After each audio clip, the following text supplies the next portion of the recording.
Muy buen día, abogada Ninfa Estrada Ramírez. Mi nombre es Suyapa Giselle Verdugo. Tengo 21 años y procederé a hacer mi examen en este video acerca de los testamentos. El testamento es el escrito donde se plasma y se declara cuál es la última voluntad del difunto. En la última voluntad del difunto, él puede hacer la sucesión de sus bienes, de sus derechos, de sus obligaciones, a sus herederos y a sus legatarios. La sucesión es transmitida a estos herederos y legatarios. En la sucesión, los bienes del difunto pueden ser transmitidos tanto en título universal y en título singular. En título universal es cuando se transmiten todos los derechos y obligaciones del difunto. Y en el título singular es cuando se transmite una cuota de ellos. Según el artículo 979, el testamento es un acto libre.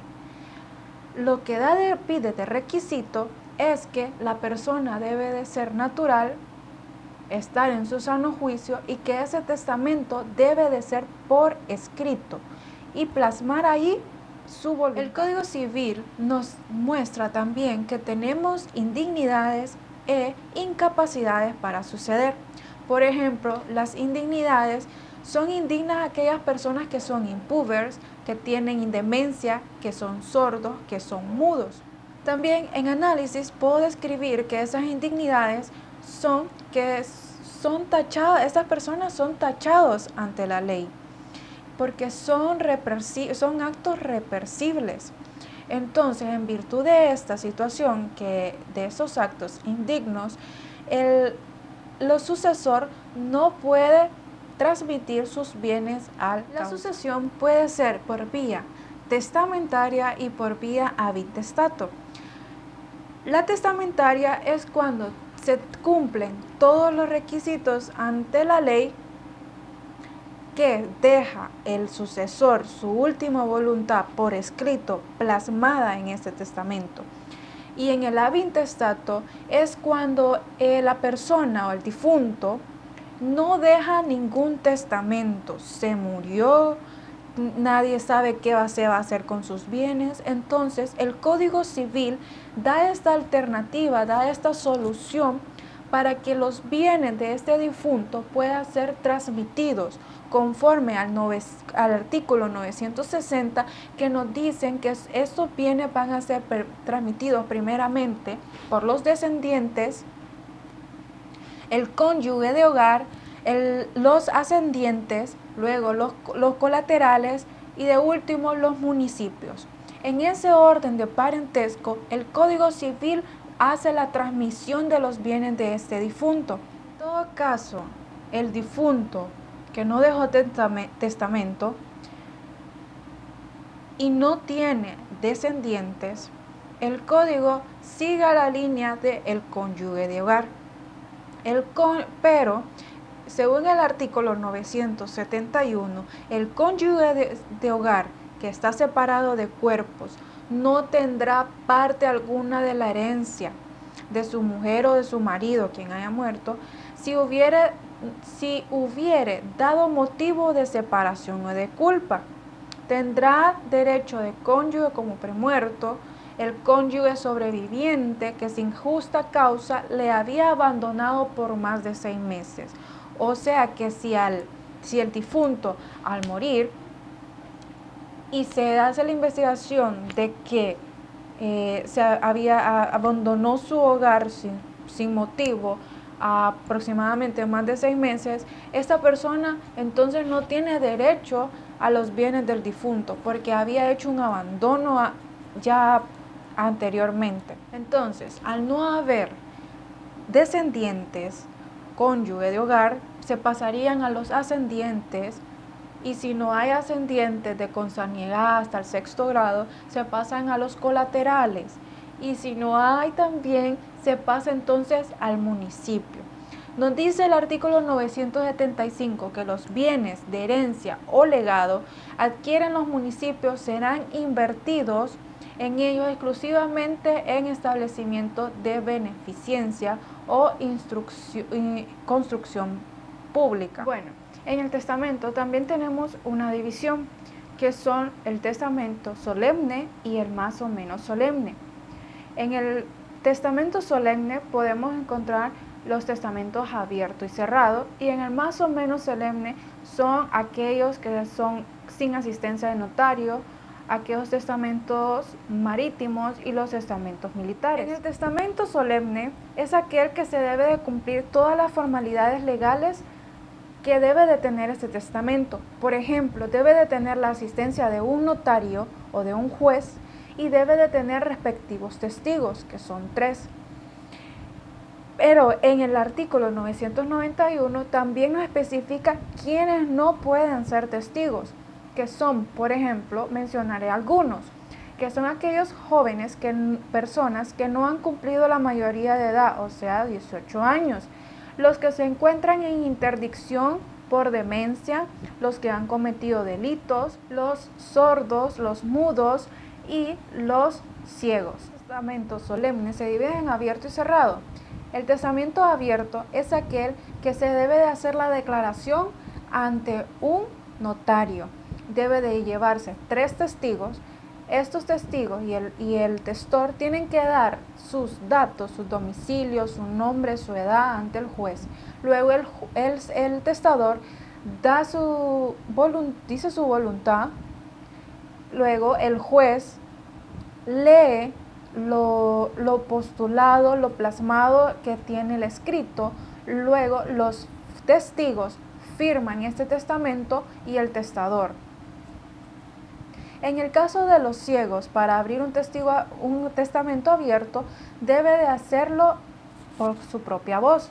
Luego el notario y un testigo leerán 2 veces ese testamento que el ciego hace, y luego también se hace la firma de del respectivo testamento. Son 3 testigos que se usan en el abierto. Ahora, el testamento cerrado.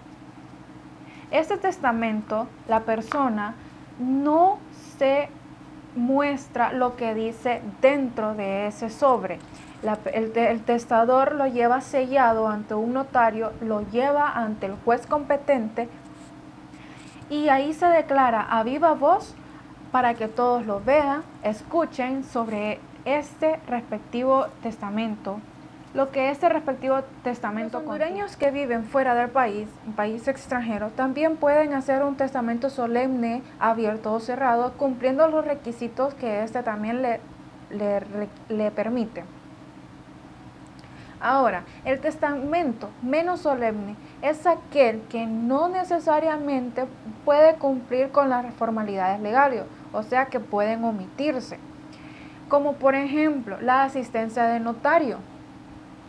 Eso se dan en casos en que el testador está en un peligro eminente.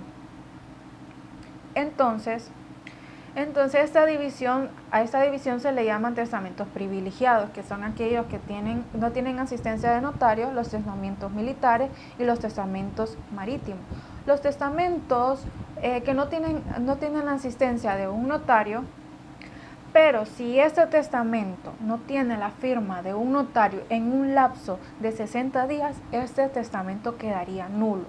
Si la persona hace el testamento y lo presenta en ese lapso de tiempo, entonces no tendrá problema. O sea, el beneficio de este testamento es que es más rápido, es seguro, es cómodo, es barato y no requiere de desplazamiento. Esas ventajas afectan al testador.